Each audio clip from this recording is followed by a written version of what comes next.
The loom is a handmade loom.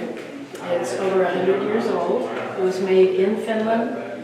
The woman that donated the loom to the museum is pictured right here.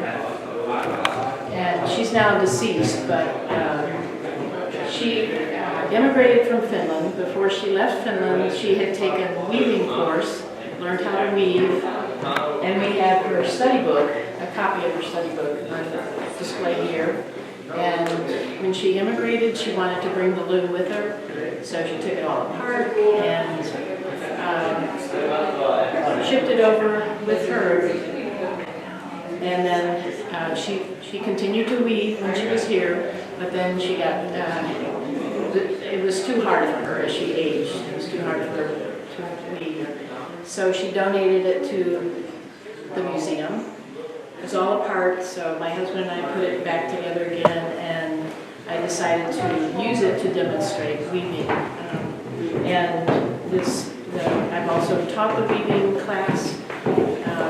A number of the volunteers at the museum wanted to learn how to use the loom, so I taught them, and a number of people have woven all kinds of projects on it. So do you have any questions? Oh yeah, were these all made on that loom? No, they weren't.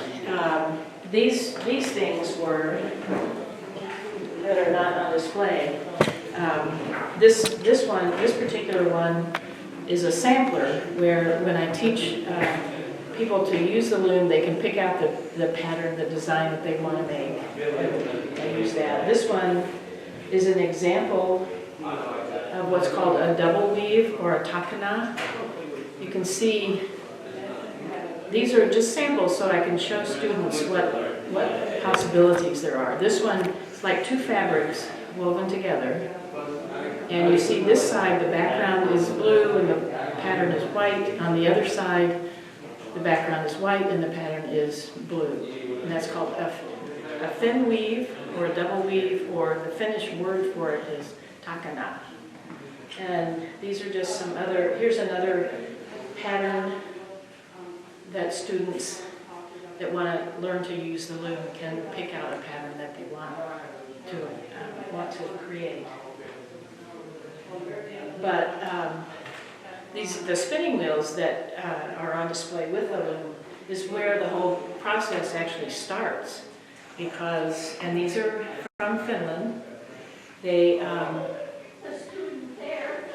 They're used to spin wool, taking after the sheep are sheared. They take the wool, clean it, and then turn it into threads like that are to yarn that's like on the loom itself. And so this part of the loom, the yarn coming through the loom like this, is called the warp. And on this particular project, this the blue yarn is called the weft. So it's warp and weft, and you can create, this is how you create the pattern, by pressing the treadles down below and raising certain warp yarns and then weaving with the weft going across. Other questions or any questions? Do you know how to use the loom? Do I know how to use it? Yeah. You want to see me use it? Sure. Okay, so what you do when you use this is you press a treadle, and then you can see how certain yarns rise and others fall, and you send the shuttle through with the yarn, with the blue yarn, and then you take the beater and beat it down, and then you press the next treadle.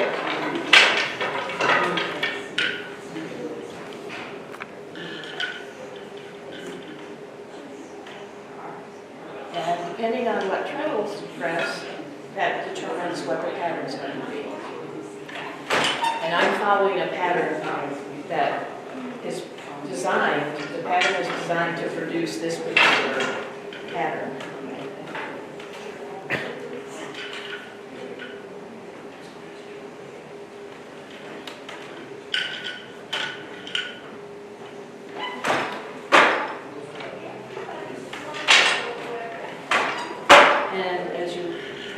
this, you can just see the pattern emerge from how you.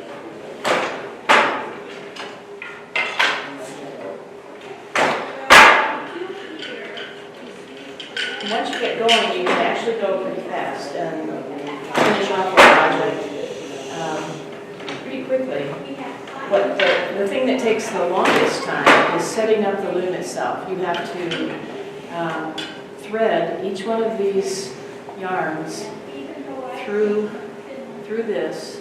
These are called the shafts and the heddles, and you have to individually pull each thread through.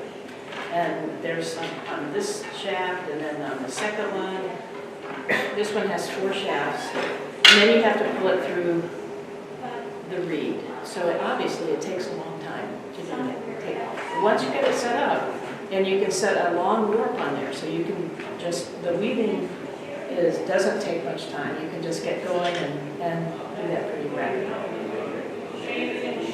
So that's it, yes. How long do you think a project like this would take? Like which one, the brightly colored one? Yeah. That's a pretty easy weave. It's sort of like just 2 or 3 treadles that you have to worry about. You don't have to worry about a pattern. But the pattern in that is mainly developed by the colors of the yarn, isn't it? It's opposed to a particular pattern. That is beautiful.